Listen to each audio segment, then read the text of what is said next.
दिसंबर की कड़कड़ाती सर्दियों वाली एक सुबह थी। चारों तरफ इतना घना कोहरा छाया हुआ था कि जैसे पूरी दुनिया को किसी ने सफेद चादर से ढक दिया हो।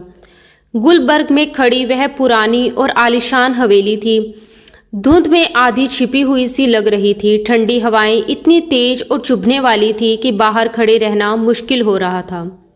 मगर उसी हवेली के पीछे बने छोटे से रसोई घर में बैठी 21 साल की जरीन के लिए ये सर्दी किसी सजा से कम नहीं थी। बर्फ जैसे ठंडे फर्श पर बैठकर वह बर्तन धो रही थी। उसके हाथ ठंड से सुन्न हो चुके थे और सिंक में बर्तनों का ढेर लगा हुआ था। नल से गिरता बर्फ जैसा ठंडा पानी उसकी नाजुक उंगलियों को नीला कर रहा था। हर बार जब वह बर्तन रगड़ती तो उंगलियों में उठती तेज टिस उसके दिल तक पहुंच जाती, मगर वह बिना कुछ कहे चुपचाप काम करती जा रही थी। थकी हुई नजरों से उसने सामने दीवार पर टंगी घड़ी की तरफ देखा। सुबह के ठीक 8 बज चुके थे और घर में सुबह से ही अफरा तफरी मची हुई थी। उसके मन में अनगिनत ख्याल एक साथ उमड़ रहे थे। कभी वह सोचती कि क्या सच में ये वही घर है जिसमें वह पैदा हुई थी, वही घर जिसे उसके पापा सलीम साहब ने बड़े प्यार और शौक से बनवाया था, वही हवेली जिसमें वह बचपन से किसी राजकुमारी की तरह पली बड़ी थी, जहां उसकी हर छोटी बड़ी ख्वाहिश पूरी की जाती थी। मगर आज उसी घर में रहते हुए भी उसे ऐसा लगता था जैसे उसके पैरों के नीचे की जमीन खिसक चुकी हो। उसकी माँ रुखसाना बेगम, जो कभी इस घर की असली मालकिन हुआ करती थी, आज उसी घर के एक सीलन भरे कमरे में लकवे से जूझते हुए बिस्तर पर पड़ी थी। जरीन की आंखों में आंसू तक नहीं थे। शायद ठंड ने उन्हें भी जमा दिया था, या फिर हालात की सख्ती ने उसके दिल को इतना मजबूत बना दिया था कि अब रोने की ताकत भी नहीं बची थी। वह अब एक इंसान नहीं बल्कि एक मशीन बन चुकी थी। ऐसी मशीन जिसके अंदर भी भावनाएं हैं, यह मानने को कोई तैयार नहीं था। तभी अचानक ताई समीना की कड़कती हुई आवाज ने उसके खामोश ख्यालों को बेरहमी से तोड़ दिया। जरीन, अरे ओ महारानी, अभी तक बर्तन ही धो रही हो? जरीन घबराकर पीछे मुड़ी। रसोई के दरवाजे पर समीना बेगम हाथ बांधे खड़ी थी। उनके चेहरे पर हमेशा की तरह नाराजगी और कठोरता साफ झलक रही थी। उन्होंने तेज आवाज में कहा, तुम्हें पता है ना कि आज लंदन से तैमूर मिर्जा आ रहा है? उसके स्वागत में जरा भी कमी नहीं रहनी चाहिए। जल्दी जल्दी काम खत्म करो, फिर ड्राइंग रूम में जाकर हीटर चला दो और सुन लो, अगर मेहमान के सामने तुम अस्त व्यस्त हालत में नजर आई तो याद रखना, किसी को ये मौका मत देना कि लोग कहें इस घर में तुम्हारे साथ बहुत बुरा व्यवहार होता है, जबकि सच तो ये है कि हम तुम्हारे ऊपर एहसान कर रहे हैं। कोई और होता तो कब का तुम्हें और तुम्हारी माँ को घर से धक्के मारकर निकाल चुका होता। जरीन ने बिना कुछ कहे चुपचाप सिर झुका दिया। उसने अपने भीगे और ठंड से कांपते हाथों को अपनी कमीज के दामन से पोंछा और धीरे से खड़ी हो गई। ठंड की वजह से उसके शरीर के जोड़ दर्द कर रहे थे, मगर उसने शिकायत का एक शब्द भी नहीं कहा, क्योंकि इस घर में उसकी हैसियत किसी साइंस से ज्यादा नहीं रह गई थी। ऐसा साया जो मौजूद तो होता है लेकिन किसी की नजर में नहीं आता, सिवाय उस वक्त के जब काम करवाना हो। जब जरीन रसोई से बाहर निकली तो लॉन्च का दृश्य बिल्कुल बदला हुआ था। पूरे हॉल में मुलायम और महंगे कालीन बिछे हुए थे। बड़े बड़े झूमर अपनी सुनहरी रोशनी बिखेर रहे थे और हर कोने में लगे हीटरों की वजह से वातावरण गर्म और आरामदेह लग रहा था। मगर ये गर्माहट जरीन के ठंड से जमे हुए जिस्म को अजीब तरह से चुभ रही थी, जैसे इस चमकदार माहौल में उसका ठंडा और थका हुआ वजूद बिल्कुल बेगाना हो।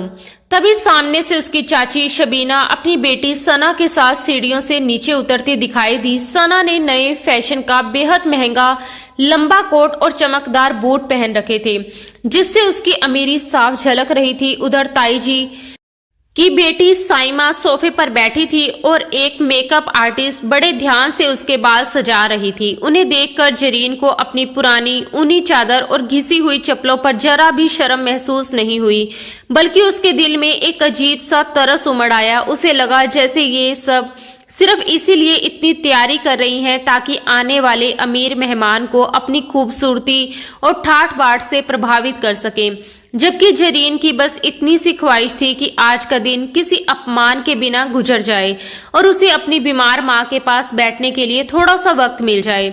तभी साइमा की नजर आईने में पड़ती जरीन की परछाई पर गई और उसने मुंह बनाते हुए कहा, जरा इसकी शक्ल तो देखो मम्मा, इसे कहो मेहमानों के सामने मत आए। तैमूर क्या सोचेंगे कि हमारे घर में ऐसी फकीरन लड़कियां घूमती हैं। उसकी बात सुनकर शबीना बेगम हल्के से हंस पड़ी और हामी भरते हुए बोली, हाँ जरीन, तुम ऐसा करना कि मेहमान के आने के बाद रसोई में ही रहना।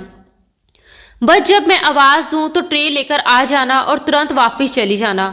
ये सुनकर जरीन के भीतर जैसे लावा उबलने लगा। शब्द उसके गले तक आकर रुक गए। वह जोर से कहना चाहती थी कि ये घर उसका है, ये हवेली, ये झूमर, ये फर्नीचर सब उसके पिता की कमाई से बना है और ये लोग तो बस यहाँ कब्जा जमाए बैठे हैं। मगर उसी पल उसे अपनी बीमार माँ का ख्याल आ गया। अगर उसने जरा सी भी जुबान खोली तो शायद माँ की दवाइयां भी बंद कर दी जाएं। उसने गहरी सांस ली, सब्र का कड़वा घुट पिया और सिर झुकाकर ड्राइंग रूम की तरफ बढ़ गई ताकि हीटर चालू कर सके। अभी वह दरवाजे तक ही पहुंची कि बाहर पोर्च में एक भारी गाड़ी के रुकने की आवाज गूंज उठी। घर के अंदर अचानक हलचल मच गई। आ गए, हाय अल्लाह, मैं तो अभी तैयार भी नहीं हुई। साइमा घबराकर सोफे से उछल पड़ी। समीना और शबीना बेगम तेजी से दरवाजे की तरफ बढ़ी। जरीन का मन हुआ कि वह तुरंत वापस रसोई की तरफ भाग जाए, मगर ताई का दिया हुआ हुक्म उसके कदम रोक चुका था। दरवाजे के पास रखा भारी सजावटी पीतल का गुलदान रास्ते में आ रहा था, इसलिए वह जल्दी से उसे हटाने के लिए आगे बढ़ी, मगर ठंड से उसके हाथ सुन्न हो चुके थे और पकड़ भी कमजोर पड़ चुकी थी। उसी पल जैसे ही मुख्य दरवाजा खुला, बाहर की धुंध के साथ एक लंबा और प्रभावशाली साया भीतर दाखिल हुआ। वह था तैमूर मिर्जा। उसने काला कोट पहन रखा था, गले में मुलायम ऊनी मफलर था, हाथों में गरम दस्ताने और चेहरे पर एक अजीब सी सख्त संजीदगी थी। लगता था जैसे वह लंदन की बर्फीली हवाओं का आदी हो चुका हो। उसकी शख्सियत में इतना रोब और ठहराव था जैसे आसपास की हवा भी कुछ पल के लिए थम गई हो। उसके कदम बेहद मजबूत, संतुलित और आत्मविश्वास से भरे हुए थे। उधर जरीन जैसे ही गुलदान उठाने लगी, उसकी अचानक मौजूदगी से घबरा गई। उसकी सुन्न उंगलियां उस भारी गुलदान का बोझ संभाल नहीं पाई और वह उसके हाथों से फिसलने लगा। इससे पहले कि वह जमीन पर गिरकर तेज आवाज करता, जरीन उसे बचाने के लिए तुरंत आगे झपटी, मगर संतुलन खो बैठी और सीधे तैमूर के सामने जाकर गिर पड़ी। गुलदान तो गिरने से बच गया, मगर उसमें भरा पानी झलक कर तैमूर के चमकते काले बूट्स और पैंट के निचले हिस्से पर जा गिरा। उस पल जैसे समय ठहर गया। कड़ाके की सर्दी में जरीन फर्श पर गिरी हुई थी।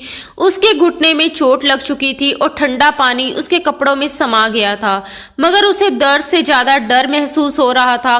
सामने खड़ा आदमी जरा भी नहीं हिला। तैमूर ने धीरे से नीचे देखा, जहां एक लड़की कांपती हुई फर्श पर पड़ी थी।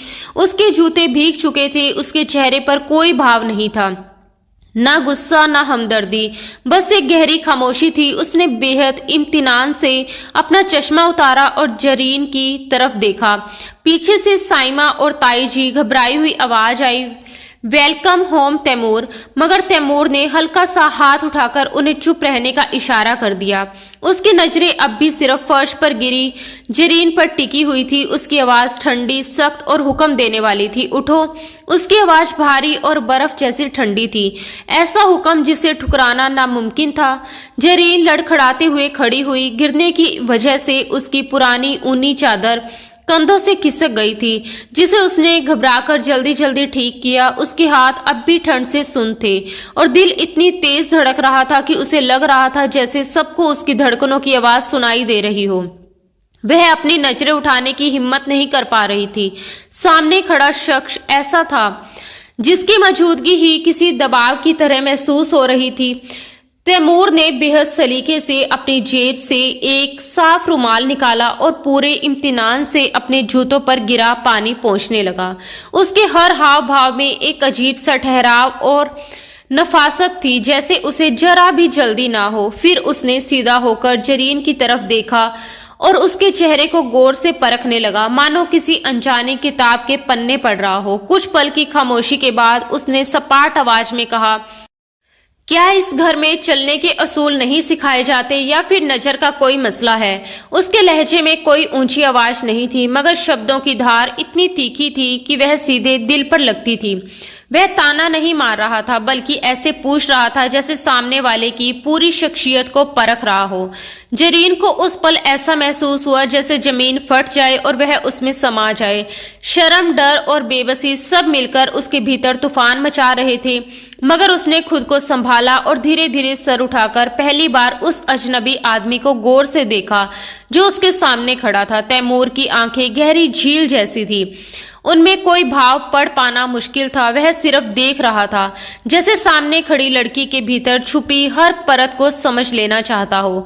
उसी पल जरीन के अंदर दबा हुआ आत्मसम्मान जैसे अचानक जाग उठा। बरसों से सहते सहते जो चिंगारी बुझने के करीब थी, वह इस कटु लहजे से फिर से भड़क उठी। उसने धीरे से कहा, माफ कीजिएगा, मेरे हाथ ठंड से सुन है। आपके जूते खराब करने का मेरा कोई इरादा नहीं था, मैं तो सिर्फ रास्ता साफ कर रही थी। और जहां तक नजर की बात है, कभी कभी धुंध इतनी गहरी होती है कि इंसान को अपनी मजबूरी के सिवा कुछ दिखाई ही नहीं देता। उसके मुंह से निकले ये शब्द वहां खड़े हर इंसान के लिए अप्रत्याशित थे। समीना बेगम तो जैसे सन रह गई, उनके चेहरे पर हैरानी साफ झलक रही थी। एक साधारण सी समझी जाने वाली लड़की, और वह भी तैमूर मिर्जा के सामने इस तरह जवाब दे रही थी। कुछ पल के लिए माहौल में सन्नाटा छा गया। तैमूर की आंखों में एक क्षण के लिए हल्की सी चमक उभरी। ये चमक हैरानी की थी या किसी अनकही सराहना की, ये समझ पाना मुश्किल था। उसने एक कदम आगे बढ़ाया और अब वह जरीन के बिल्कुल करीब खड़ा था। उसकी मौजूदगी से जैसे हवा और भारी हो गई थी। उसने ठंडी आवाज में कहा, धुंध बाहर है मोहतरमा, घर के अंदर नहीं। और अपनी मजबूरी को अपनी नाकाबिलियत का बहाना मत बनाइए, गलती मानना सीखिए, बहाने हमेशा कमजोर लोग बनाते हैं। ये कहकर उसने बेहद बेरुखी से उसे हल्का सा किनारे किया और आगे बढ़ गया, जैसे ये पूरा वाकया उसके लिए कोई मायने ही ना रखता हो। मगर उसके कहे हुए शब्द जरीन के दिल में किसी तेज नुकीले तीर की तरह धंस चुके थे। कमजोर, उसने मन ही मन ये शब्द दोहराया। उसके भीतर कहीं गहरी जगह दर्द की एक लहर उठी। तुम क्या जानो तैमूर मिर्जा, वह मन ही मन सोचने लगी कि मैं कितनी बड़ी जंग लड़ रही हूँ। उधर ताई समीना घबराकर तुरंत तैमूर के पीछे भागी और बेहद बनावटी मुस्कान के साथ बोली, अरे बेटा, आई एम सो सॉरी, ये लड़की तो बस ऐसी ही है, दिमाग थोड़ा कमजोर है इसका, यतीम है ना, हमने तरस खाकर पाला है, इसकी बातों का बुरा मत मानना। फिर उन्होंने मुड़कर तेज आवाज में कहा, जाओ जरीन, यहाँ से दफा हो जाओ और मेहमान के लिए कॉफी बनाकर लाओ। जरीन ने अपने आंसुओं को बड़ी मुश्किल से रोका। उसने सिर झुका लिया और धीरे धीरे लंगड़ाते हुए रसोई की तरफ चल पड़ी। गिरने की वजह से उसका घुटना पूरी तरह जख्मी हो गया था और हर कदम पर दर्द उठ रहा था, मगर उसके जिस्म का ये दर्द उस चोट के सामने कुछ भी नहीं था जो अभी अभी उसकी रूह को लगी थी। ड्राइंग रूम में तैमूर सोफे पर ऐसे बैठा था जैसे किसी शाही दरबार का मालिक हो। उसका अंदाज ठहरा हुआ, गंभीर और प्रभावशाली था। वह खामोश था, मगर उसकी आंखें सब कुछ देख और समझ रही थी। सामने ताई और चाची उसकी खुशामद में लगी हुई थी, हर बात में उसकी तारीफों के पुल बांध रही थी। दूसरी तरफ साइमा और सना बनावटी हंसी हंसते हुए उससे अजीब अजीब सवाल पूछ रही थी, जैसे किसी तरह उसका ध्यान अपनी तरफ खींच लेना चाहती हो। तैमूर बाहर से शांत दिखाई दे रहा था, मगर उसकी गहरी और पैनी नजरें कमरे की हर छोटी बड़ी बात को गौर से परख रही थी। उसे ये सब किसी नाटक जैसा लग रहा था। हर चेहरा जैसे एक बनावटी मुखौटा पहने हुए था। फिर भी वह कुछ बोले बिना एक तमाशबीन की तरह सब कुछ देखता और सुनता रहा। थोड़ी देर बाद जरीन कॉफी की ट्रे लेकर कमरे में दाखिल हुई। जैसे ही वह अंदर आई, उसे तुरंत महसूस हुआ कि तैमूर की नजरें उस पर टिक गई हैं। इस बार वह पहले से ज्यादा सतर्क थी। उसने सावधानी से ट्रे मेज पर रखी और कॉफी का कप तैमूर के सामने रख दिया। तैमूर ने कप उठाया और उसकी नजर अनायास ही जरीन के हाथों पर जा ठहरी। उसके हाथ ठंड और मेहनत की वजह से लाल पड़ चुके थे, उंगलियां सूज गई थी, उन पर बर्फ जैसे पानी में काम करने के साफ निशान दिखाई दे रहे थे। उसने कप होठों से लगाया, मगर उसकी नजरें अब भी जरीन के चेहरे से फिसलकर उसके हाथों पर ठहरी हुई थी। फिर उसने कप वापस मेज पर रखते हुए सपाट और सख्त लहजे में कहा, कॉफी में चीनी कम है और अगली बार कॉफी के साथ कुछ घर का बना भी लाइएगा। मुझे बेकरी का बासी सामान पसंद नहीं। उसकी बात सुनते ही समीना बेगम जल्दी से बोली, अरे बेटा, लंच में साइमा ने तुम्हारे लिए बहुत कुछ बनाया है, बस थोड़ा सा इंतजार कर लो। जरीन बिना कुछ कहे ट्रे उठाकर वापस मुड़ने लगी कि तभी तैमूर की आवाज ने उसे रोक दिया। रुकिए। जरीन के कदम वहीं थम गए। कमरे में कुछ पल के लिए सन्नाटा छा गया। तैमूर ने धीमे मगर बेहद ठंडे लहजे में कहा, अगली बार कॉफी लाते वक्त ध्यान रखिएगा कि ट्रे कांपे नहीं। मुझे कमजोरी बिल्कुल पसंद नहीं। जरीन ने पलटकर उसकी तरफ देखा। तैमूर का चेहरा हमेशा की तरह शांत और बेभाव था, मगर उसके शब्द किसी अनकहे तंज की तरह जरीन के दिल को चुभ गए।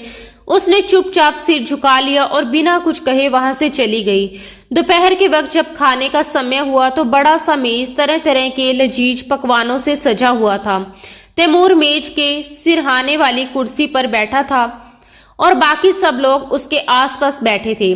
साइमा और सना दोनों उसकी प्लेट में खाना परोसने के लिए जैसे होड़ लगा रही थी। ये कढ़ाई मैंने बनाई है तैमूर, साइमा ने मुस्कुराते हुए झूठ बोला। और ये मिठाई मैंने बनाई है, सना ने भी गर्व से दावा किया। दोनों ने एक दूसरे की तरफ चोरी छिपे नजर डाली, क्योंकि दोनों ही जानती थी कि ये सब झूठ है। असल में ये सब पकवान किसी और ने बनाए थे। तैमूर खामोशी से खाना खाता रहा। वह हर निवाले को ध्यान से चख रहा था, जैसे स्वाद के साथ साथ सच्चाई भी परख रहा हो। खाना बेहद ही स्वादिष्ट और संतुलित बनाया हुआ था। कमरे के एक कोने में खड़ी जरीन ये सब चुपचाप देख और सुन रही थी। सुबह से जले हुए हाथों और थके हुए जिस्म के साथ उसने ये सारा खाना तैयार किया था, मगर उसके मेहनत का सारा श्रेय कोई और ले रहा था। अचानक तैमूर ने चम्मच मेज पर रख दिया और अपनी नजरें साइमा की तरफ उठाई। उसकी आंखों में हल्की सी जिज्ञासा थी और होठों पर एक नपी तुली मुस्कान। इस कढ़ाई में आपने कौन सा खास मसाला इस्तेमाल किया है? उसने बेहद शांत लहजे में पूछा। इसका स्वाद आम रेसिपी जैसा नहीं है, काफी रिवायती और संतुलित है। उसके शब्द तारीफ जैसे लग रहे थे, मगर उसकी नजरों में साफ जांच पड़ताल थी। साइमा एकदम से हड़बड़ा गई। वह कुछ पल तक चुप रही, फिर जल्दी से बोली, वो बस शान के मसाले और थोड़ा सा दही डाल दिया था। तैमूर ने हल्का सा भौं उठाया और प्लेट की तरफ देखते हुए बोला, दही? इस डिश में तो आमतौर पर टमाटर की बेस होती है, दही डालने से तो ये फट जाती है। दिलचस्प। उसके होठों पर हल्की सी तंज भरी मुस्कान आई और वह दोबारा खाने में लग गया। साइमा का चेहरा एकदम फीका पड़ गया, जबकि शबीना और समीना ने तुरंत बात बदलने की कोशिश की, मगर माहौल की अजीब सी जेम छुप नहीं सकी। तैमूर समझ चुका था कि ये हाथ असल में खाना बनाने वाले नहीं हैं, मगर उसने किसी का पर्दाफाश नहीं किया। वह जानना चाहता था कि इस पर्दे के पीछे असली हाथ किसका है। रात काफी गहरी हो चुकी थी, बाहर धुंध और भी घनी हो गई थी और पूरी हवेली पर एक अजीब सा सन्नाटा उतर आया था। तैमूर को नींद नहीं आ रही थी। वह अपने कमरे से बाहर निकला और धीरे धीरे सीढ़ियां उतरते हुए नीचे आ गया। चलते चलते वह घर के पिछले हिस्से की ओर बढ़ा। तभी उसकी नजर एक हल्की सी रोशनी पर पड़ी। वह कोई स्टोर रूम नहीं था, बल्कि पुराना सा बरामदा था, जिसे शीशे लगाकर बंद कर दिया गया था। तैमूर उत्सुकता से खिड़की के पास जाकर खड़ा हो गया। अंदर का दृश्य देखते ही उसके कदम वहीं रुक गए। हीटर की हल्की रोशनी में फर्श पर वही लड़की जरीन बैठी हुई थी। उसके कंधों पर वही पुरानी ऊनी चादर थी, मगर इस वक्त वह ना बर्तन धो रही थी, ना कोई काम कर रही थी। उसके सामने एक बड़ा कैनवस रखा था और हाथ में ब्रश था। वह पेंटिंग बना रही थी। उसके चेहरे पर दिन भर की थकान या बेबसी नहीं थी, बल्कि एक अजीब सा गहरा सुकून था, जैसे वह इस दुनिया से बिल्कुल अलग किसी और ही दुनिया में खो गई हो। कैनवस पर गहरे नीले और काले रंगों से वह एक उफनता हुआ तूफान बना रही थी। उस तूफान के बीच एक अकेली नाव थी, जो डूब नहीं रही थी, बल्कि हर लहर से लड़ती हुई आगे बढ़ रही थी। शीशे के उस पार खड़ा तैमूर सांस रोके उसे देखता रहा। ये लड़की सचमुच एक पहेली है।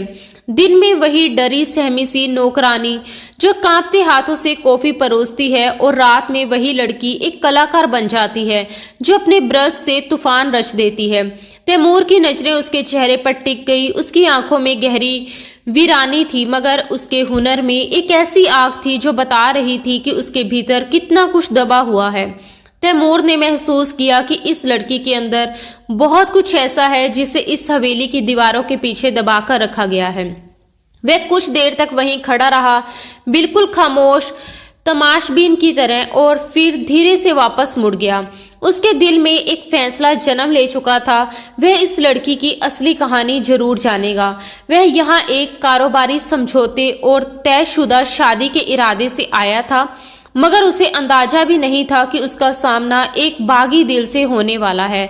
एक ऐसा बागी जो इस वक्त अपनी ही सल्तनत में कैदी बनकर जी रहा था। दिसंबर की जमा देने वाली रातें जितनी लंबी थी, जरीन के लिए उतनी ही सब्र आजमाने वाली भी थी। पिछले एक हफ्ते में इस घर की पूरी तस्वीर बदल चुकी थी। तैमूर मिर्जा के आने से हवेली के सारे नियम और तौर तरीके उलट पुलट हो गए थे, मगर इस बदलाव का सबसे भारी बोझ जरीन के कंधों पर आ पड़ा था। उसके लिए तैमूर कोई ख्वाबों का शहजादा या प्रिंस चार्मिंग नहीं था, बल्कि एक नई मुसीबत था। एक घमंडी, अकड़ू और अमीर लंदन वाला साहब, जिसके नखरे उठाते उठाते उसकी कमर टूट जाती थी। जरीन को उससे सख्त चिढ़ होने लगी थी। जब भी वह सामने आता, उसकी आंखों में एक अजीब सा भाव होता, जैसे वह जरीन को किसी माइक्रोस्कोप के नीचे रखकर परख रहा हो।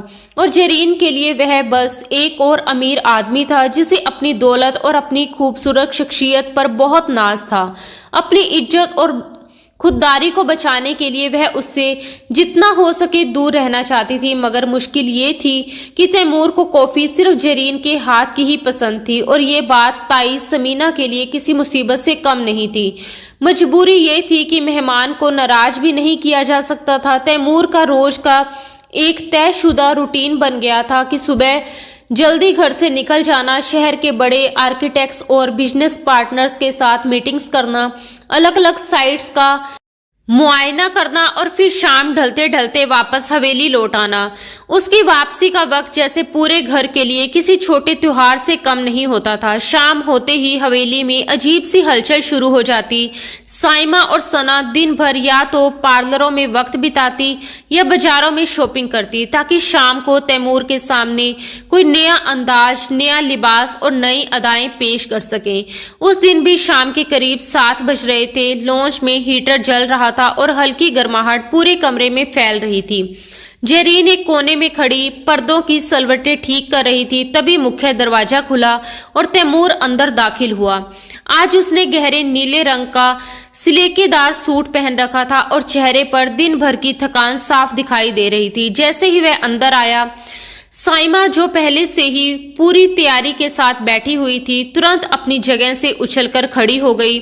उसने आज हल्के गुलाबी रंग के बेहद चमत्कार ड्रेस पहन रखी थी, जिस पर सितारों जैसी कढ़ाई चमक रही थी। पैरों में इतनी ऊंची हील्स थी कि ठीक से चलना भी मुश्किल लग रहा था। वह लहराती हुई आवाज में बोली, हेलो तैमूर, वेलकम बैक, और संभलते संभलते उसकी तरफ बढ़ी। तैमूर ने उसे सिर से पांव तक गौर से देखा और बड़ी मुश्किल से अपनी हंसी रोक ली। फिर बेहद गंभीर लहजे में बोला, हेलो साइमा। एक पल के लिए तो मुझे लगा कि घर में कोई फैंसी ड्रेस शो चल रहा है। फिर याद आया कि ये तो तुम्हारा रोज का स्टाइल है। वैसे एक बात बताओ, इन जूतों में तुम चल भी लेती हो या बस मूर्ति बनकर खड़ी रहती हो? उसका लहजा बिल्कुल सीधा और संजीदा था, मगर उसके शब्दों का तंज साफ महसूस हो रहा था। मगर साइमा ने इसे तारीफ समझ लिया और शर्माते हुए बोली, ओ थैंक यू तैमूर, ये इम्पोर्टेंट है। फैशन के लिए थोड़ा दर्द तो सहना ही पड़ता है। दूसरी तरफ सना खुद को बहुत समझदार साबित करने की कोशिश में लगी हुई थी। उसके हाथ में एक अंग्रेजी उपन्यास था जिसे वह उल्टा पकड़े बैठी थी।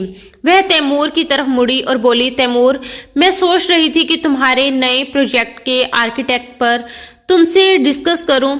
मुझे बिल्डिंग्स के स्ट्रक्चर में बहुत दिलचस्पी है। तैमूर आराम से सोफे पर बैठ गया और अपनी टाई की गांठ ढीली करने लगा। उसके होठों पर हल्की सी मुस्कान उभरी। उसने शांत स्वर में कहा, जरूर सना, मगर पहले ये बताओ कि क्या तुम इमारतों के नक्शे भी वैसे ही उल्टे देखती हो जैसे ये किताब पकड़ रखी है?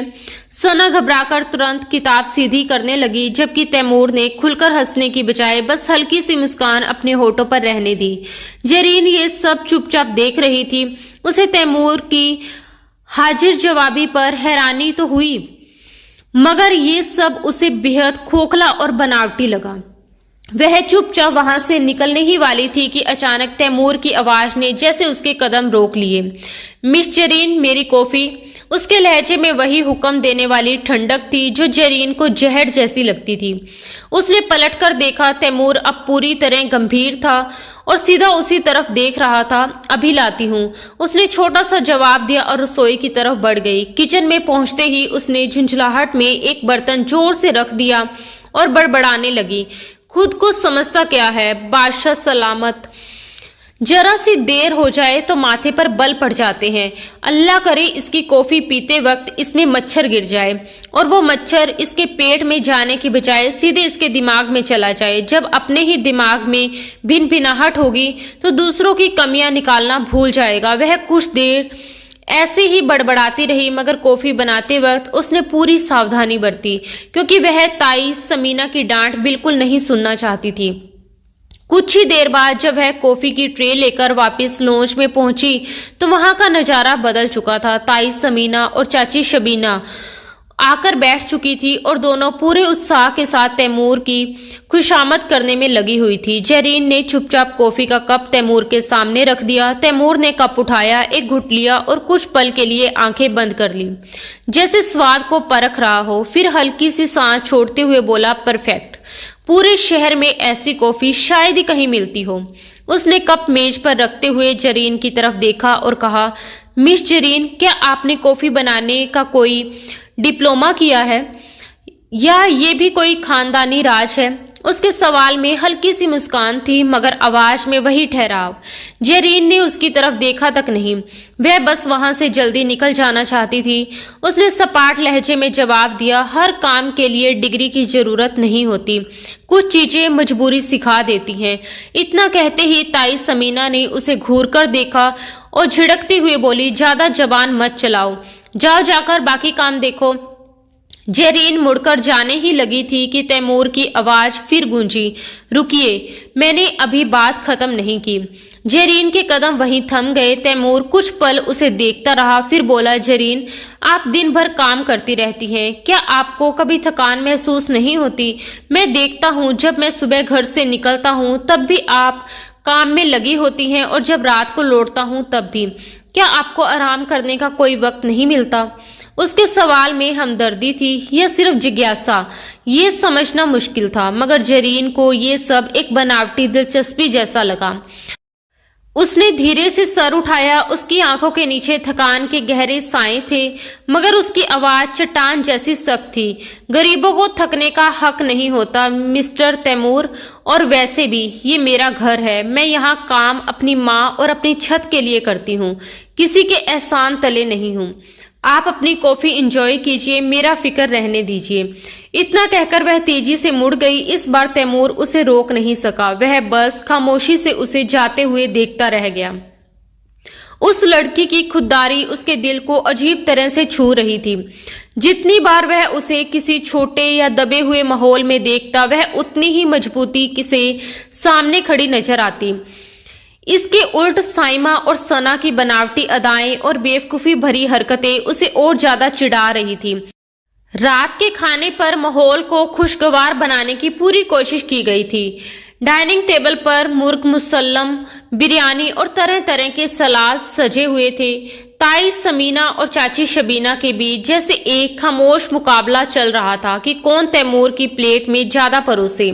समीना बेगम बोली, तैमूर बेटा, ये चिकन पीस लो, साइमा ने खास तुम्हारे लिए मंगवाया है। शबीना भी तुरंत बोल उठी, नहीं बेटा, ये कबाब खाओ, सना कह रही थी कि तुम्हें स्पाइसी पसंद है। तैमूर ने हल्की मुस्कान के साथ दोनों के हाथ रोक दिए और बोला, आंटी, खाना बहुत लजीज है, मगर आज मैं आप सबसे एक बहुत अहम बात करना चाहता हूँ। उसके इतना कहते ही मेज पर अचानक सन्नाटा छा गया। प्लेटों और चमचों की खनकती आवाजें थम गई। जरीन एक तरफ खड़ी पानी का जग भर रही थी। इस बातचीत में उसकी कोई दिलचस्पी नहीं थी। वह बस मन ही मन दुआ कर रही थी कि खाना जल्दी खत्म हो जाए ताकि वह अपनी माँ के पास जा सके। तैमूर ने नैपकिन से अपना मुंह साफ किया और सबकी तरफ नजर दौड़ाते हुए बोला, दरअसल मैंने फैसला किया है कि अब मुझे सेटल हो जाना चाहिए। रोज रोज की तन्हाई से मैं थक चुका हूँ। ताई समीना और चाची शबीना की आंखों में उम्मीद की चमक जगमगा उठी। साइमा ने शर्माते हुए अपना दुपट्टा ठीक किया जो अभी तक कहीं नजर ही नहीं आ रहा था, और सना ने बनावटी गंभीरता से गला साफ किया। ताई समीना ने उत्सुकता से पूछा, तो तुमने क्या सोचा बेटा? तैमूर ने बेहद इम्तिनान से कहा कि मैंने मम्मा को कॉल कर दिया है, वो अगले हफ्ते लंदन से आ रही है। मम्मा आ रही है?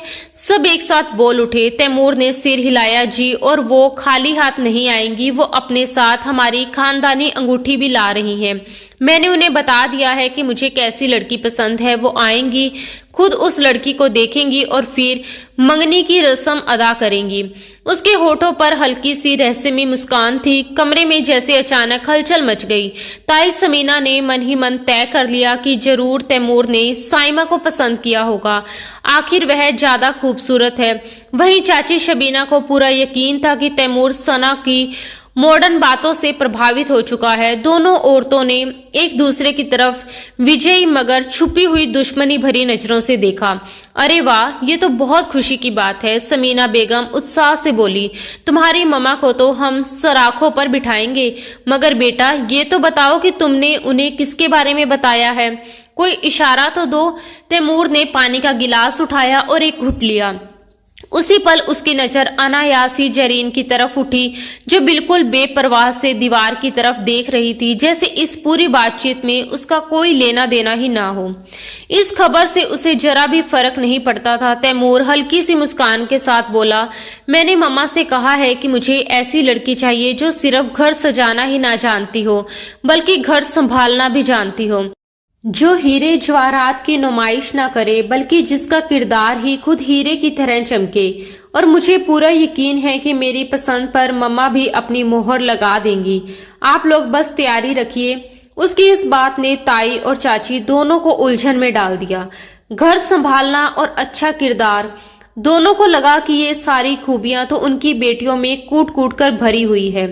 साइना ने मन ही मन फैसला कर लिया कि अब उसे किचन में जाकर फोटो खिंचवाने होंगे, ताकि तैमूर को लगे कि वह कितनी घरेलू लड़की है। वही सना ने तय कर लिया कि वह तैमूर के सामने बेहद धार्मिक बनने का नाटक करेगी। जरीन ने दिल ही दिल में एक ठंडी सांस ली। शुक्र है, अगर इसकी शादी हो गई तो शायद ये इस घर से चला जाएगा या अपनी बीवी को लेकर अलग हो जाएगा, बस मेरी जान छूटे। उसने मन ही मन सोचा। उसे तैमूर की बातों में अपने लिए कोई इशारा नजर नहीं आया, क्योंकि उसके हिसाब से तैमूर जैसा अमीर और घमंडी इंसान कभी भी एक नौकरानी को पसंद करने की गलती नहीं कर सकता था।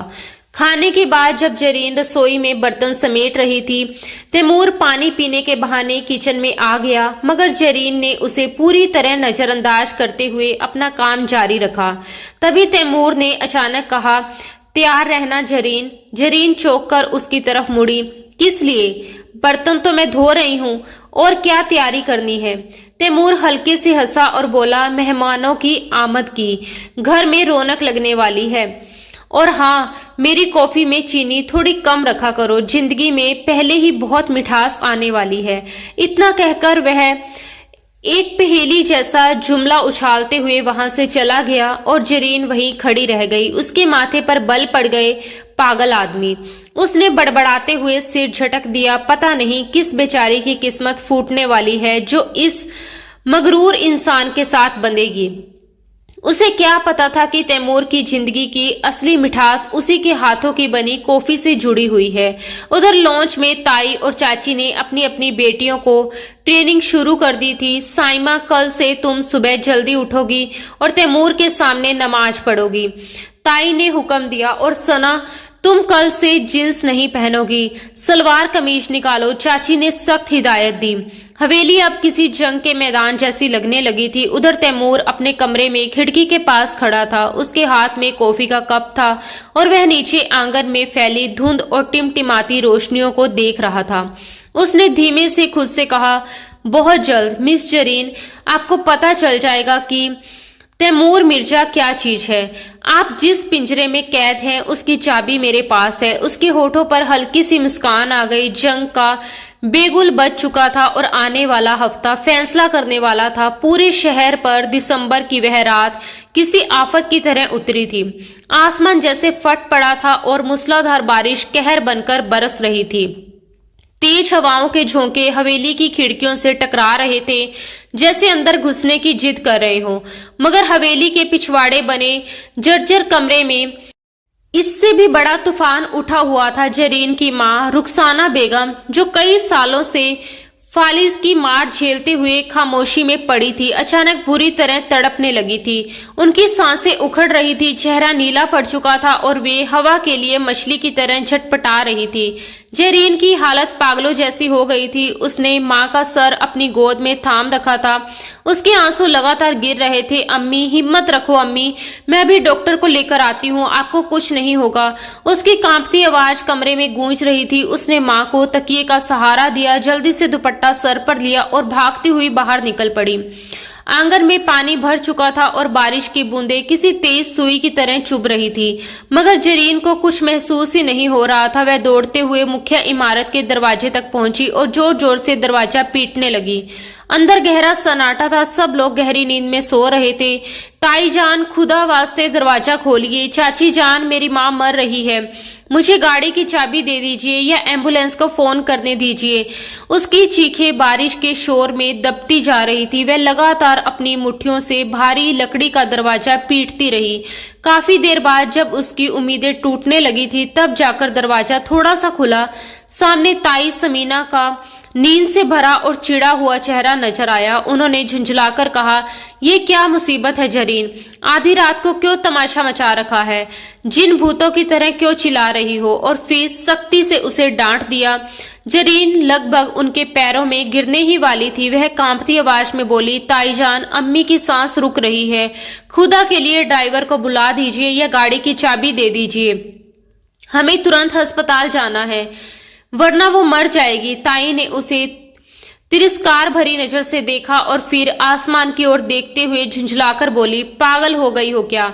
इतनी भयानक बारिश में ड्राइवर कहाँ जाएगा? और गाड़ी अभी अभी सर्विस से आई है, मैं उसे कीचड़ में खराब नहीं करवाऊंगी। ये तुम्हारी माँ का रोज का ड्रामा है। जाओ, जाकर उन्हें गर्म पानी पिला दो, सुबह देखा जाएगा। इतना कहकर उन्होंने बेरहमी की सारी हदें पार करते हुए दरवाजा जरीन के मुंह पर बंद कर दिया। जरीन वहीं पत्थर की तरह खड़ी रह गई। उसे यकीन ही नहीं हो रहा था कि कोई इंसान इतना जालिम भी हो सकता है। कुछ पल बाद उसने फिर दरवाजा पीटना शुरू कर दिया और पुकारने लगी, चाची, साइमा, कोई तो है, खुदा का खौफ करो। मगर अंदर से अब कोई जवाब नहीं आया, बल्कि बत्ती भी बुझा दी गई।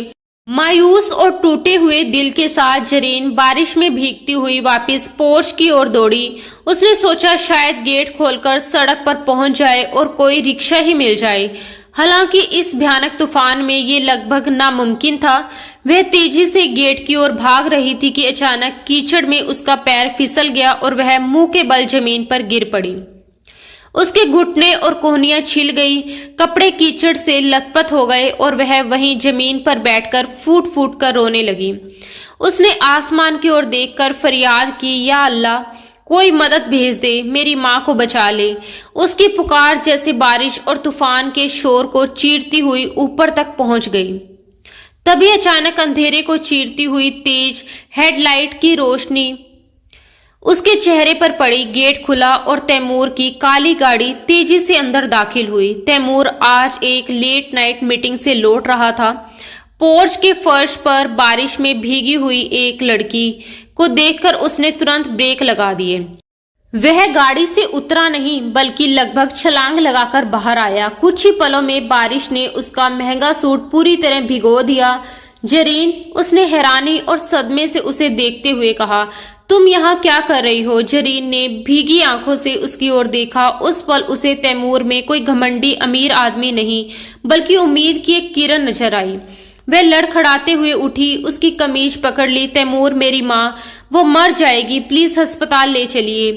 ताई ने दरवाजा नहीं खोला। उसकी आवाज हिचकियों में टूट रही थी। तैमूर का चेहरा एक ही पल में गुस्से से तमतमा उठा। उसने एक नजर बंद दरवाजे की तरफ डाली, फिर जरीन का हाथ थामकर उसे सहारा दिया और दृढ़ आवाज में कहा, चलो मेरे साथ। उसने ना कोई सवाल किया, ना कोई सफाई मांगी। वह जरीन के साथ दौड़ता हुआ पिछवाड़े वाले कमरे तक गया। रुखसाना बेगम की हालत बेहद नाजुक थी। तैमूर ने एक पल भी गवाए बिना उन्हें अपनी मजबूत बाहों में उठा लिया। उसने रुखसाना बेगम को गाड़ी की पिछली सीट पर लिटाया और जरीन को आगे बैठने का इशारा किया। अगले ही पल गाड़ी तूफान की तरह अस्पताल की ओर दौड़ पड़ी।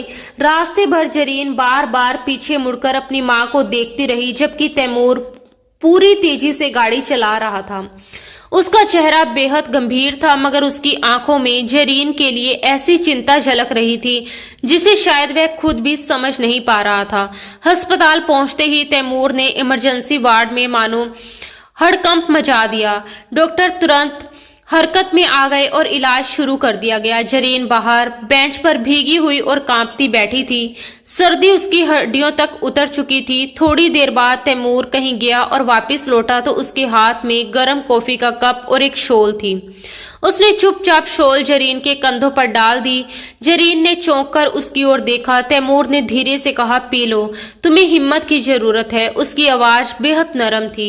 वही तैमूर जो हमेशा तंज करता था, मगर आज उसकी आवाज में अजीब सी नरमी और मरहम थी।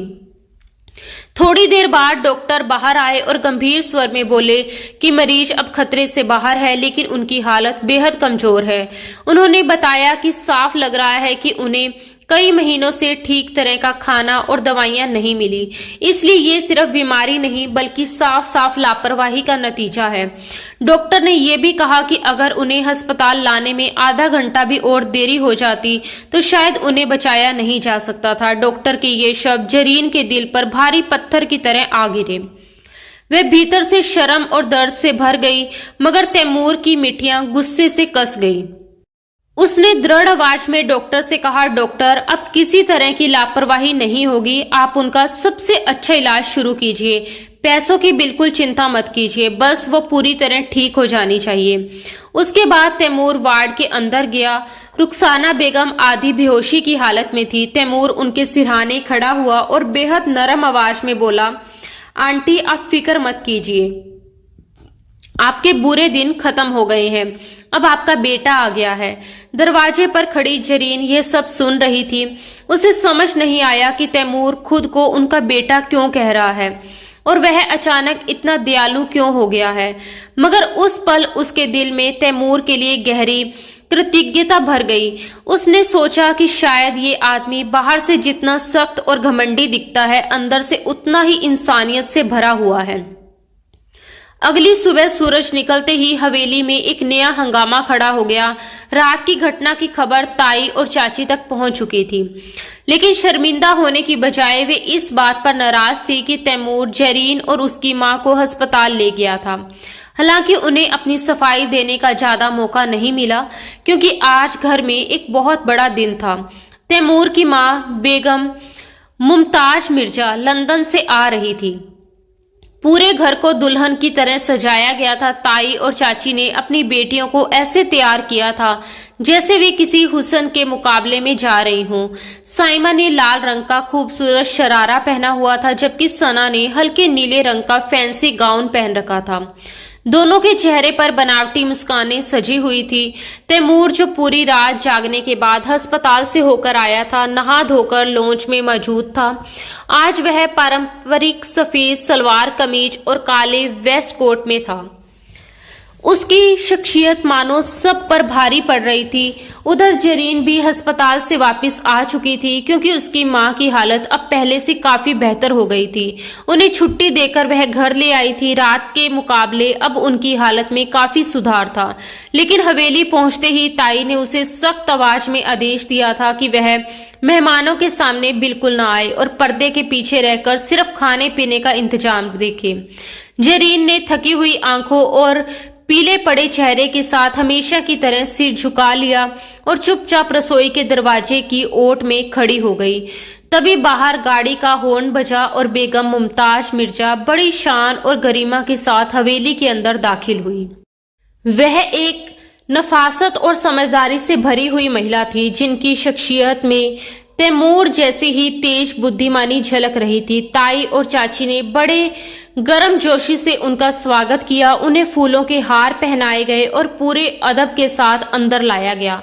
साइमा और सना बारी बारी आगे बढ़ी और झुककर सलाम किया।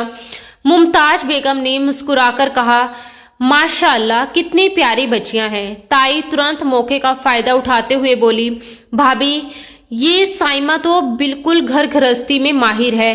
कल से आपकी आमद की सारी तैयारियों में लगी हुई है। चाची भी कहाँ पीछे रहने वाली थी। उन्होंने तुरंत बात संभाली, और सना तो बहुत समझदार और पढ़ी लिखी है, बिल्कुल तैमूर के स्वभाव जैसी, मॉडर्न और समझदार। तैमूर चुपचाप खड़ा एक ऐसी रहस्यमयी मुस्कान के साथ मुस्कुरा रहा था जो तूफान आने से ठीक पहले छाई खामोशी जैसी लग रही थी। मुमताज बेगम ने जब उसकी ओर देखा तो माँ और बेटे की नजरें मिली, और उस एक नजर में जैसे कोई खामोश संदेश एक दूसरे तक पहुंच गया। चाय का कप रखते हुए मुमताज बेगम ने धीमे स्वर में कहा, वैसे तो सब कुछ अच्छा है समीना भाभी, मगर तैमूर ने मुझे बताया था कि इस घर में एक और बेटी है, जरीन।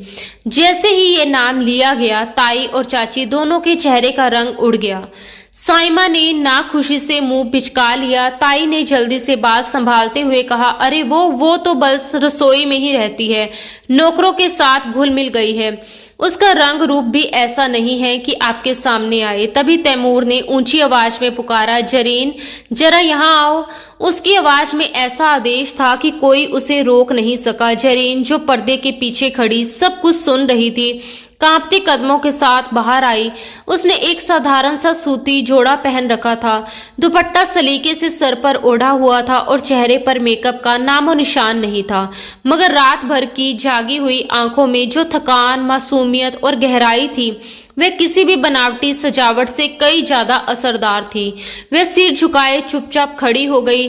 मुमताज बेगम ने उसे सर से पांव तक गौर से देखा, फिर धीरे धीरे अपनी जगह से उठ खड़ी हुई। पूरे कमरे में सन्नाटा छा गया और सबकी नजरें उन्हीं पर टिक गई।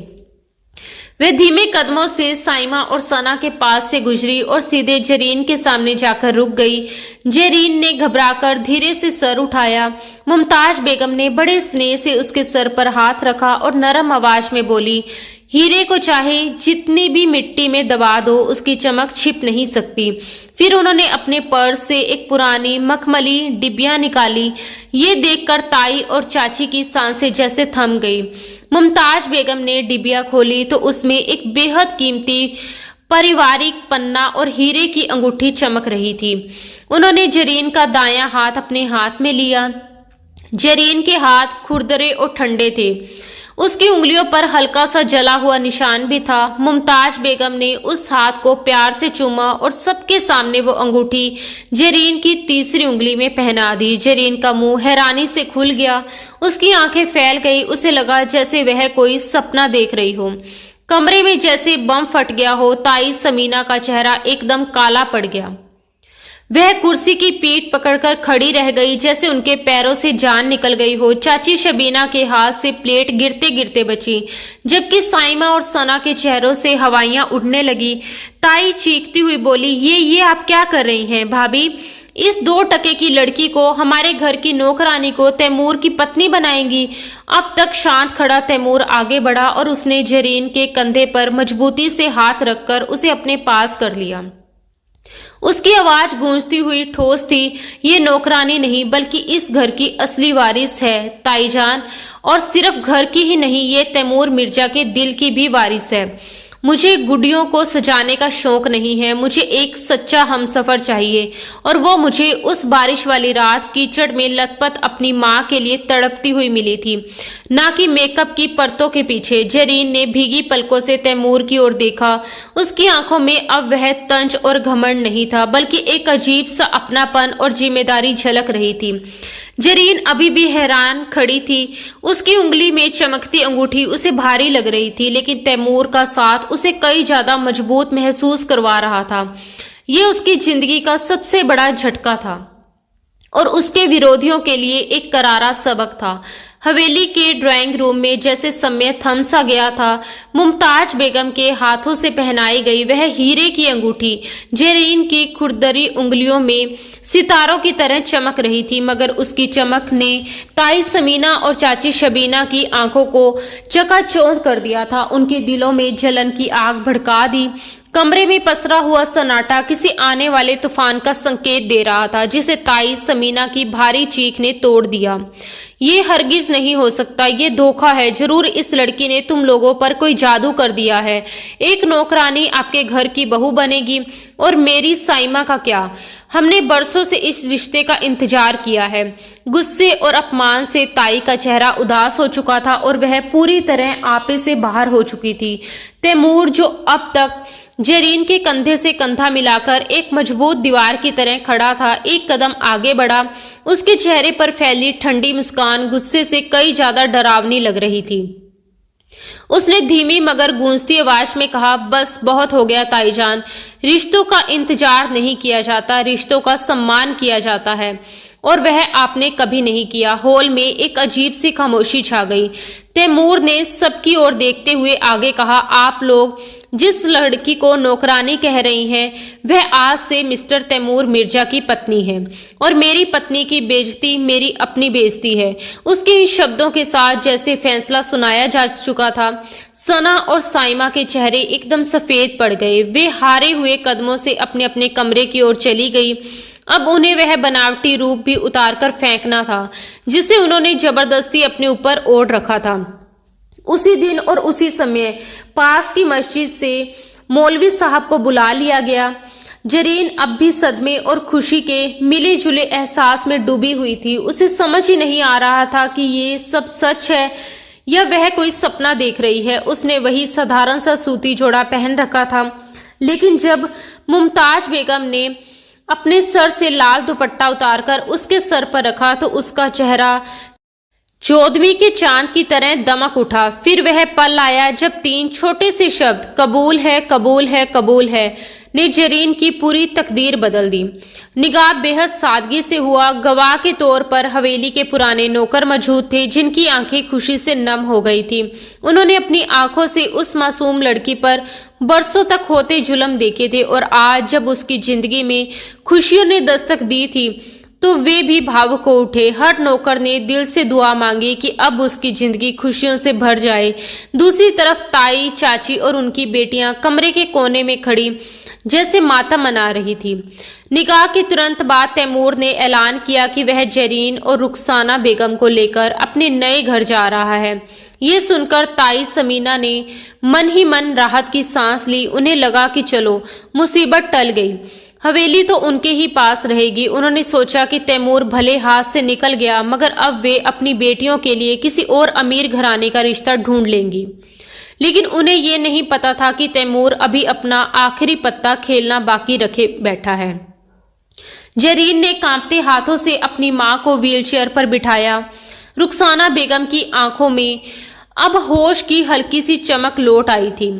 पिछली रात से ही उनकी तबीयत में सुधार आने लगा था। उनके चेहरे पर भी धीरे धीरे रौनक लौट रही थी और बीमारी काफी हद तक काबू में आ चुकी थी। आज उन्हें भी ये एहसास हो गया था कि उनकी बेटी, जिसने बरसों तक इन लोगों के जुल्म और ताने सहन किए थे, आखिरकार आज आजाद हो रही है, और उसकी जिंदगी में अब खुशियों का नया सवेरा आने वाला है। बेटी की इस खुशी को देखकर रुखसाना बेगम की आंखों से आंसू बह निकले। उन्होंने कांपते हाथों से बेटी के सर पर हाथ रखा और उसे ढेर सारी दुआएं दी। तैमूर खुद आगे बढ़ा और व्हीलचेयर संभाल ली।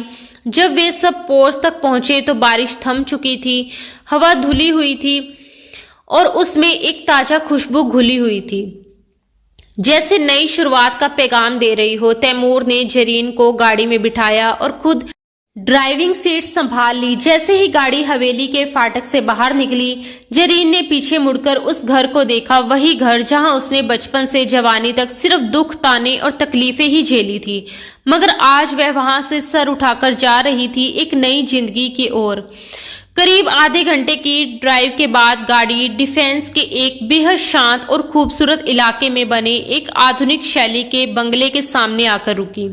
ये घर उस पुरानी हवेली की तरह रहस्यमय और बंद नहीं था, बल्कि खुला, उजला और हवादार था। चारों तरफ फैला हरा भरा लॉन, जिसमें ताजा खिले लाल और गुलाबी गुलाब हवा के साथ झूम रहे थे, पूरे माहौल को महका रहे थे। ऐसा लग रहा था जैसे ये घर किसी नई शुरुआत का स्वागत करने के लिए सजा हो। गाड़ी रुकते ही घर का स्टाफ बड़े आदर और गर्मजोशी के साथ बाहर आया और सबने झुककर उनका स्वागत किया। तैमूर ने बिना देर किए सबसे पहले रुखसाना बेगम का ध्यान रखा। उसने खुद आगे बढ़कर व्हीलचेयर संभाली और उन्हें बड़े एहतियात से उस कमरे तक पहुंचाया जो खास तौर पर उनके लिए तैयार किया गया था। वह कमरा बेहद आरामदायक और रोशनी से भरा हुआ था, जहां 2 नर्सें पहले से मौजूद थी और डॉक्टरों की टीम भी उनकी हालत देखने के लिए तैयार खड़ी थी। डॉक्टरों ने रुखसाना बेगम का तुरंत चेकअप किया और तैमूर को भरोसा दिलाया कि अब उन्हें किसी तरह की चिंता करने की जरूरत नहीं है, क्योंकि अब मरीज पूरी तरह सुरक्षित हाथों में है और जल्द ही उनकी सेहत और बेहतर हो जाएगी। मां को इतने सुकून और देखभाल में देखकर जरीन की आंखों से आंसू अपने आप बह निकले। उसे यकीन ही नहीं हो रहा था कि जिस माँ के लिए वह कल रात तक दर दर भटक रही थी, आज वही माँ इतनी इज्जत और आराम के साथ इलाज पा रही है। कुछ देर बाद जब उसे तसल्ली हो गई कि रुखसाना बेगम सुरक्षित है, तो वह धीरे धीरे बाहर लॉन्च की ओर चली आई। लॉन्च बेहद सलीके से सजा हुआ था। बड़ी खिड़कियों से धूप अंदर आ रही थी और हल्की खुशबू पूरे कमरे में फैली हुई थी। वहां तैमूर पहले से खड़ा था और जैसे वह उसी का इंतजार कर रहा हो। जैसे ही जरीन अंदर आई, तैमूर ने उसकी तरफ देखा और हल्की मुस्कान के साथ बोला, खुशामदीद मिसेज मिर्जा। ये शब्द सुनते ही जरीन के कदम जैसे ठिठक गए। वह अभी भी इस नए रिश्ते और नई जिंदगी को समझने की कोशिश कर रही थी। वह हल्की झिझक के साथ आगे बढ़ी और धीरे से सोफे पर बैठ गई। कुछ पल चुप रहने के बाद उसने धीमी आवाज में कहा, तैमूर जी, मुझे सच में समझ नहीं आ रहा कि मैं आपका शुक्रिया अदा कैसे करूं। आपने मेरे लिए जो कुछ किया वह कोई भी नहीं करता। आपने मुझ जैसी मामूली सी लड़की के लिए इतना सब कुछ, लेकिन वह अपनी बात पूरी भी नहीं कर पाई कि तैमूर ने तुरंत अपनी उंगलियां उसके होठों पर रख दी और मुस्कुराते हुए उसे चुप करवा दिया। उसकी आवाज बेहद नरम थी जब उसने कहा, खुद को मामूली मत कहो, तुम मामूली नहीं हो जरीन, तुम अनमोल हो। ये शब्द सुनकर जरीन की आंखें झुक गई और उसके दिल में एक अनजाना सुकून उतर आया। अभी दोनों के बीच ये खामोश और भावुक पल चल ही रहा था कि अचानक तैमूर का फोन बज उठा। फोन की आवाज ने उस सन्नाटे को तोड़ दिया। तैमूर ने फोन उठाया, स्क्रीन पर नजर डाली और फिर कॉल रिसीव कर लिया। उसने जानबूझकर स्पीकर ऑन कर दिया। दूसरी तरफ से ताई समीना की बेहद घबराई हुई और कांपती आवाज सुनाई दी, तैमूर बेटा, ये क्या हो रहा है? यहाँ पुलिस और वकील क्यों आए हुए हैं? ये क्या कह रहे हैं कि हमें घर खाली करना होगा? ये कैसा मजाक है? उनकी आवाज में डर साफ झलक रहा था। तैमूर ने एक पल के लिए जरीन की तरफ देखा, फिर बेहद ठंडे और सख्त लहजे में फोन पर जवाब दिया, ये मजाक नहीं है ताईजान, ये इंसाफ है। उसकी आवाज इतनी शांत थी कि उसमें छिपी कठोरता और भी गहरी लग रही थी। वह आगे बोला, जिस हवेली में आप लोग इतने सालों से रह रहे हैं, वह असल में सलीम अंकल की थी और कानूनी तौर पर उस हवेली की असली वारिस जरीन है। आप लोगों ने उस घर पर इतने सालों से गैर कानूनी कब्जा कर रखा था। मेरे डैड के पास उस घर के असली कागजात सुरक्षित थे और मैं वही कागजात लंदन से अपने साथ लेकर आया हूँ। अब सब कुछ कानून के सामने साफ है, इसलिए मैंने वकील को साफ आदेश दे दिया कि आप लोगों के पास इस हवेली को खाली करने के लिए सिर्फ 24 घंटे का समय है। उसके बाद कानून अपना काम करेगी। फोन के दूसरी तरफ से अचानक चीख पुकार और घबराई हुई माफी मांगने की आवाजें आने लगी। माहौल एकदम बदल गया था। थोड़ी ही देर में चाची शबीना भी रोते हुए फोन पर आ गई। उनकी आवाज कांप रही थी, जैसे डर ने उनके दिल को जकड़ लिया हो। वह गिड़गिड़ाते हुए बोली, बेटा, हम कहाँ जाएंगे? अगर हमें घर से निकाल दिया गया तो हम सड़क पर आ जाएंगे। खुदा के लिए ऐसा मत करो, हम बर्बाद हो जाएंगे। उनकी आवाज में वही घबराहट थी जो कभी जरीन की आवाज में हुआ करती थी जब वह रहम की भीख मांगती थी और कोई सुनने वाला नहीं होता था। ये सब सुनकर जरीन के चेहरे पर एक पल के लिए सख्ती उतर आई। उसकी आंखों के सामने अचानक अतीत के सारे दर्दनाक मंजर घूम गए। वे दिन जब उसे जानबूझकर भूखा रखा जाता था, वे रातें जब उसकी मां को दवा तक नहीं दी जाती थी, वे अपमान भरे पल जब उसे उसी घर में नौकरानी की तरह काम करने पर मजबूर किया जाता था जो असल में उसके पिता की विरासत था। हर याद उसके दिल को चीर रही थी। तैमूर चुपचाप खड़ा उसे देख रहा था। उसकी आंखों में एक सवाल था, जैसे वह कह रहा हो कि अब फैसला तुम्हारा है।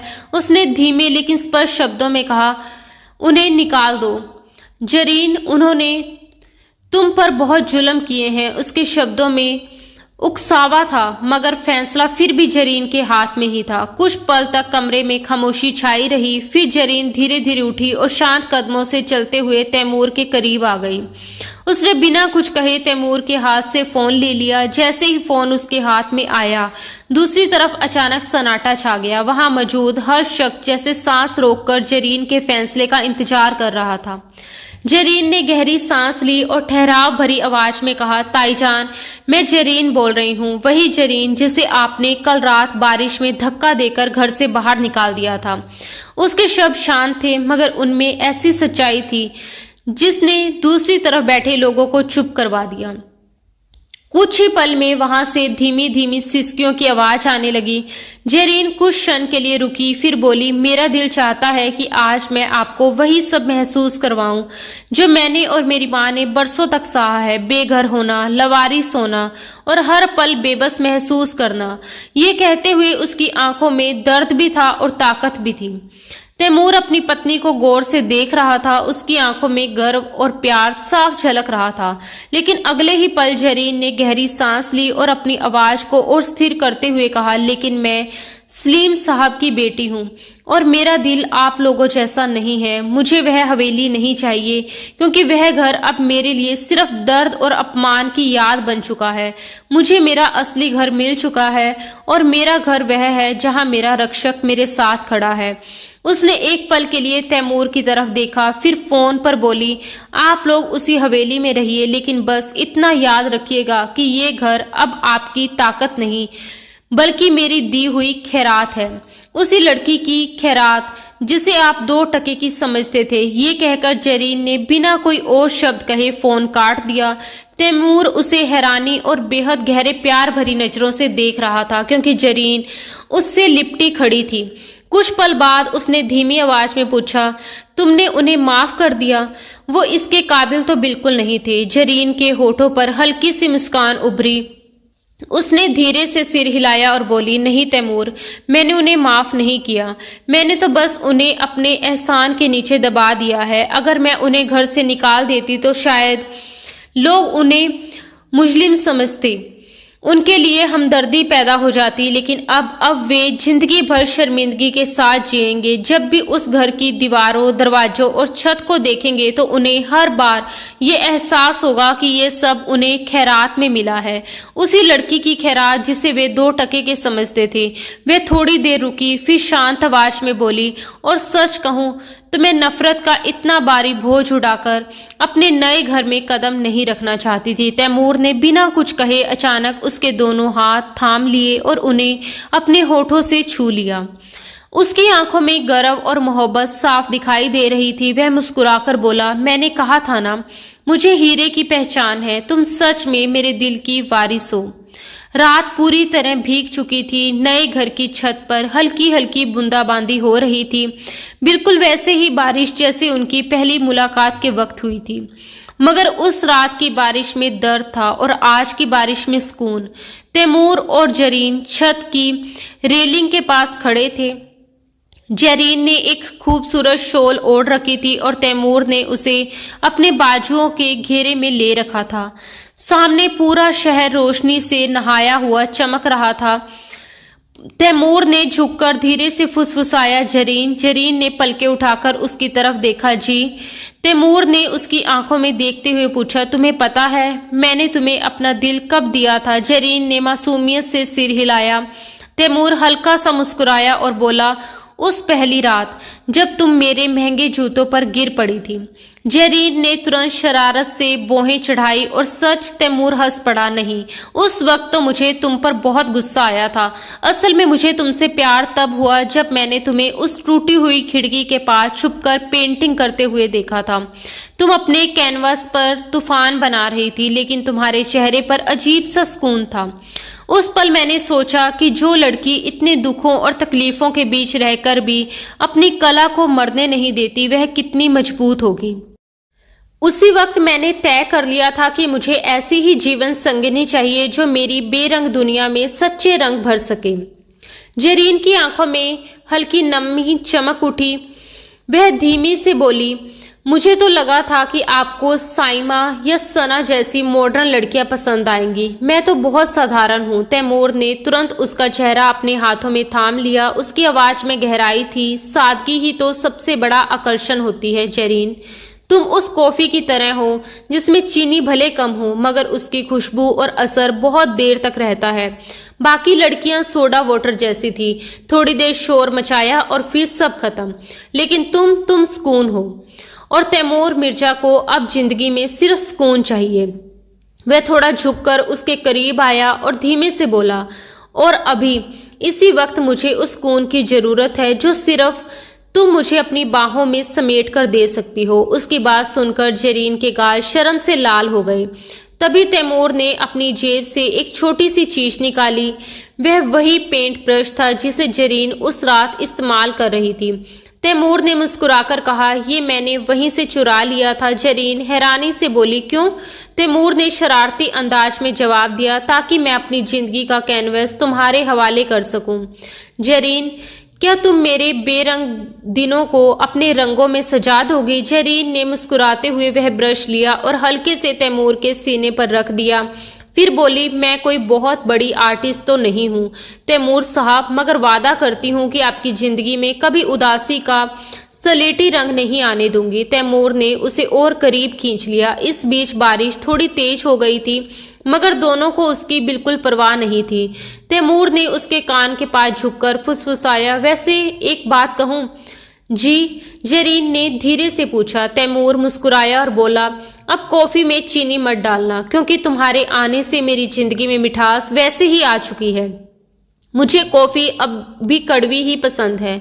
ये सुनकर जरीन खिलखिलाकर हंस पड़ी। उसकी हंसी की खनक बारिश की आवाज के साथ घुलकर एक खूबसूरत राग बन गई थी। दूर कहीं हवेली में अब भी सन्नाटा पसरा हुआ था, लेकिन यहाँ दो दिलों के दीपक जल चुके थे जो अब किसी भी आंधी से बुझने वाले नहीं थे। ये कहानी एक टूटी हुई लड़की की थी जो अब एक रानी बन चुकी थी, और एक घमंडी राजकुमार की जो आखिरकार प्यार का फकीर बन गया था। आखिर में जीत प्यार की हुई और नफरत को हमेशा के लिए हार मिली। दोस्तों, अब आप जरूर बताइए कि आज की ये कहानी आपको कैसी लगी। अपने विचार और भावनाएं कमेंट बॉक्स में जरूर साझा करें, क्योंकि आपके कमेंट हमें और बेहतर कहानियां लाने की प्रेरणा देते हैं। अगर ये कहानी आपको पसंद आई हो तो इसे लाइक करना बिल्कुल ना भूलें। आपकी एक छोटी सी लाइक हमारे लिए बेहद मायने रखती है। और अगर आपको ऐसे ही दिल को छू लेने वाली कहानियां, रोमांटिक और प्यारी प्यारी कहानियां सुनना अच्छा लगता है तो हमारे चैनल से जुड़े रहिए। हम आपके लिए लगातार नई नई और खूबसूरत कहानियां लेकर आते रहेंगे। तो दोस्तों, अब इजाजत दीजिए। बहुत जल्दी मुलाकात होगी अगली किसी नई दिलचस्प और रोमांटिक कहानी के साथ। धन्यवाद दोस्तों। राधे राधे।